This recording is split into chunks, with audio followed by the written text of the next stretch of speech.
All right, so when you see a car up on ramps and you've got the green bucket underneath it, pretty safe to say that's not a passion project in the works. Let me show you what I'm up to. That's right, guys. Just got through torquing the water pump to the engine. Did it in 2 stages, 15 and 30 foot-pounds. For you guys with torque wrenches in inch-pounds, that's 180 and 360 inch-pounds. 4 bolts hold that thing on there. So why a water pump? Well, this is the original one and it finally failed. When the bearings start to fail on water pumps, they'll start to leak out of these weep holes. And this is the weep hole that it was leaking from. You can see where it had been leaking coolant out of that thing for just a hot minute.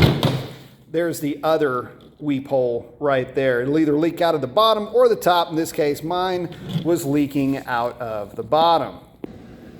Not a whole lot left to share with you. I mean, it's kind of hard to do an install video on something that's as cramped as a water pump in that car, but I gotta say it's pretty easy. I didn't have to disassemble an entire front engine accessory drive. It was pretty much just removal of a couple of parts and then now the reinstallation process. So that's kind of one of the benefits of having one of these older GMs. But what I wanted to also bring to y'all's attention is, let's say, for example, you're out in the market and you're looking for a car like this. You know, something maybe 30 years old or so, got a little bit of that nostalgia bug is bit you. Well, remember that even cars that are in pristine shape, they look like they are fresh off the showroom floor.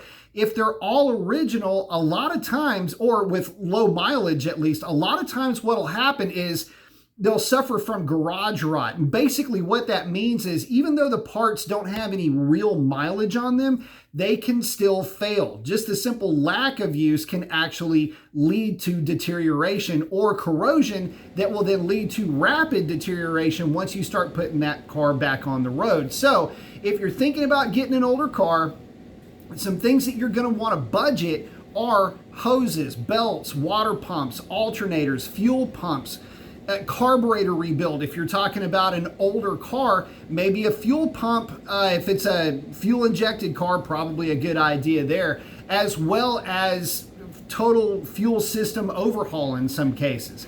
So again, just want to throw this out there for you guys. I'm doing a water pump on a 305 in a Camaro, so definitely not that difficult to do, but I wanted to throw this out there because I know how popular some of these cars are becoming these days, and the more that guys start to go out there and pick these things up thinking that they've got a cream puff, just understand that there's a pretty strong chance that you're going to have to start replacing parts that you're going to have to replace anyway. So with that, guys, I got to get back to work and finish buttoning this thing up. Hope y'all have a great one, and that's a wrap, and that's what I'm up to. Adios.